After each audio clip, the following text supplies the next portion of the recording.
विभिन्न सिंचाई बांध और औद्योगिक परियोजनाओं के प्रकल्पग्रस्तों की लंबित मांगों को पूरा करने और उन्हें सरकारी सेवा में शामिल करने की मांग को लेकर राज्य सरकार की युवा प्रकल्पग्रस्त कृति समिति ने 4 मार्च से मुंबई के ऐतिहासिक आजाद मैदान में अनिश्चितकालीन आमरण अनशन शुरू कर दिया है। इस आंदोलन में भंडारा जिले के गोसेखुर्द प्रकल्पग्रस्तों की भी बड़ी संख्या शामिल है। पहले ही दिन भंडारा गोंदिया क्षेत्र के सांसद डॉक्टर प्रशांत पडोले ने अनशन स्थल पर पहुंचकर आंदोलन को समर्थन दिया। महाराष्ट्र में इन परियोजनाओं की शुरुआत को 60 वर्ष से अधिक समय हो चुका है, लेकिन प्रभावित प्रकल्पग्रस्तों को न्याय नहीं मिला। सर्वोच्च न्यायालय ने प्रकल्पग्रस्तों के लिए सरकारी नौकरियों में 50% आरक्षण लागू करने के स्पष्ट निर्देश दिए हैं। इसके अलावा 26 जुलाई 2023 को मुख्यमंत्री की अध्यक्षता में हुई राज्य पुनर्वसन प्राधिकरण की बैठक में गट क और ड के पदों के लिए विशेष भर्ती प्रक्रिया चलाने का निर्देश भी दिया गया था। बावजूद इसके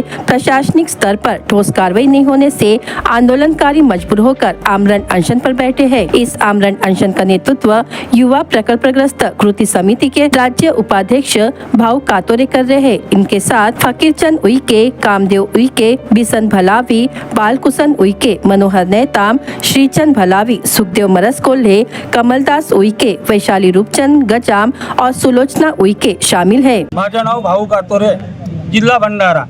आम्ही आझाद मैदानावर इथं आमरण उपोषणाला बसले आहोत। सर्व प्रकल्पग्रस्त, पूर्ण अख्ख्या महाराष्ट्रातले प्रकल्पग्रस्त इथं बसलेले आहोत। आमच्या समस्या हे शासन सोडवत नाही। आमच्या जमिनी घेतल्या, आमचे घरं घेतले, आम्हाला बेघर केलं, पण आमच्याकडे मुळीच लक्ष देत नाही। म्हणून आम्ही पूर्ण अख्ख्या महाराष्ट्रातले लोक इथं आलेले आहोत आपापल्या मागण्या घेऊन। पण इथं जे मंत्री महोदय आहेत आणि जे अधिकारी आहेत ते आमच्याकडे दुर्लक्ष देत आहेत। सरासरी काही प्रकल्प 30 वर्ष झाले, कोणा प्रकल्पाला 40 वर्ष झाले, काही प्रकल्पाला 20 वर्ष झाले, पण आमच्याकडे अजूनही लक्ष देत नाही। आमच्या ज्या मागण्या पूर्ण झाल्या पाहिजेत म्हणून आम्ही इथं आलेले आहोत। आता उदाहरणार्थ जे कोर्टाचे GR कोर्टाचा आदेश आहे, हे कोर्टाच्या आदेशाचे उल्लंघन करत आहेत अधिकारी लोक। त्यासाठी आम्ही इथं ओरडत आहोत। पण ह्या निर्दयी सरकारचा केव्हा पाणी यांच्या काळजाला पाणी फुटेल आणि आमच्या समस्या सोडवतील याविषयी आम्ही असं चिंतित आहोत। आता जसं एखाद्याचं घर गेलं, शेती गेली, त्याला प्रकल्पग्रस्ताचा दाखला मिळायला पाहिजे, पण त्याच्यात यांनी निकष आणलेले आहेत की ज्या शेतकऱ्याकडे 2.5 एकराच्या वर शेती आहे त्याला प्रकल्पग्रस्ताचा दाखला मिळणार नाही। हे कुठलं आहे? ज्याचं घर गेली, जमीन गेली तो प्रकल्प बाधित। पण यांनी असे वेगवेगळे नवीन कायदे काढले आहेत, हे चुकीचे कायदे आहेत। यांचा बदल करायला पाहिजे आणि आमच्या प्रकल्पग्रस्तांना न्याय मिळाला पाहिजे। जेव्हापर्यंत न्याय मिळणार नाही तेव्हापर्यंत आम्ही आझाद मैदानावरून उठणार नाही। माझे नाव आहे मनोहर सिंग छोटेलाल नेताम। प्रकल्प बावनथडी बाधित क्षेत्राच्या आमचं कंकासूर, सुसुर्डो आणि मुरजोड, पुसदा असे 5-9 गाव आमचे संपूर्ण बाधित झालेले आहेत। तरी त्या सर्व लोकांना प्रकल्प सर्टिफिकेट आणि नोकरी देण्याचं आश्वासन दिलं होतं शासनाने, पण त्या संदर्भात काही आमच्याकडे लक्ष दिलं नाही। त्याबद्दल आमच्या मागण्या आहेत आणि आमचं आदिवासी बांधवांना भूमिहीन केले आणि त्या भूमिहीन गेल्यानंतर त्यांचे पुनर्वसन आणि बाकीचे जे मोजे आहेत ते आम्हाला मिळालेले नाही आणि त्या पॅकेजच्या परिपूर्ण आम्हाला देण्यात आलेलं नाही। त्याबद्दल आम्ही त्यांना शासनाशी विनंती करतो की या आमच्या बावनथडी प्रकल्पाच्या जे मागण्या आहेत त्यांनी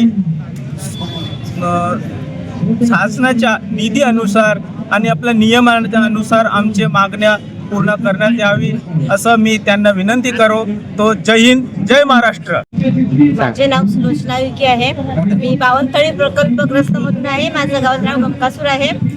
माझ्या गावकऱ्यांची एकच मागणी आहे की आम्हाला जीवननिर्वाहाकरिता पर्यायी जमीन पाहिजे, कारण माझं गाव पूर्णपणे आदिवासी आहे आणि आमच्या गावाला जमीन विमुक्त करता येत नाही। तसेच आम्हाला प्रत्येक कुटुंबातील शिक्षित व्यक्ती जो आहे त्याला त्याच्या शिक्षणाच्या योग्यतेनुसार सरकारी नोकरीमध्ये समावेश करून घ्यावे ही अट आहे। मी अभिषेक सुनील लेंडे, एक गोसेखुर्द प्रकल्पग्रस्त। एक भंडारा जिल्ह्यातील 27 गावं जी गोसेच्या बॅकवॉटरमुळे जे बाधित होतात, परंतु सरकार म्हणत आहे की ती गोसेबाधित नाही, ती पूरग्रस्त आहेत. परंतु जो काही आता 100% जे धरणाच्या पाणी जे साचवलेला होता त्यामध्ये 27 गावामध्ये बॅकवॉटरचं पाणी शिरलेला होता. त्यामुळे सरकारला माझी एक विनंती आहे की या 27 गावांचा पुनर्वसन तात्काळ करावा आणि तो पण प्रकल्प बाधित म्हणून करावा. त्यापैकी मागे गिरीश महाजन साहेबांनी एक स्टेटमेंट दिला होता, म्हणजे लक्षद्वीप बोलताना बोलले की आपण लवकर निर्णय घेऊ, त्याची योग्य चौकशी करू. माझी सरकारला एवढीच विनंती आहे, त्याच्यामध्ये अचूक सर्वे करून त्या गावाच्या त्यांना कुठेतरी चांगला असा न्याय द्याल अशी मी आपल्या सरकारसमोर विनंती करते. मी किशोर उईके, बावनथडी प्रकल्पग्रस्त. माझा असा विषय आहे, बावनथडी प्रकल्पग्रस्तामध्ये 100% आदिवासी गाव आहेत. 9 गाव आहेत, त्या 9 गावामध्ये 100% आदिवासी गाव. शासनाच्या त्या काळी धोरण असं आहे की आदिवासी लोक हे आदिवासी लोकांना भूमी नाही करतायत. हा केंद्र शासनाचं धोरण आहे आणि त्या धोरणात्मक कायदा असल्यावर सुद्धा त्या आदिवासी लोकांना भूमिहीन केलं. शेवटी जमीन संपादित केली, त्या जमिनीचे जे काही मूल्यांकन लागलं शेवटी, तरी पण सुद्धा त्यांना जमीन असायला पाहिजे 4 एकर नियमाप्रमाणे.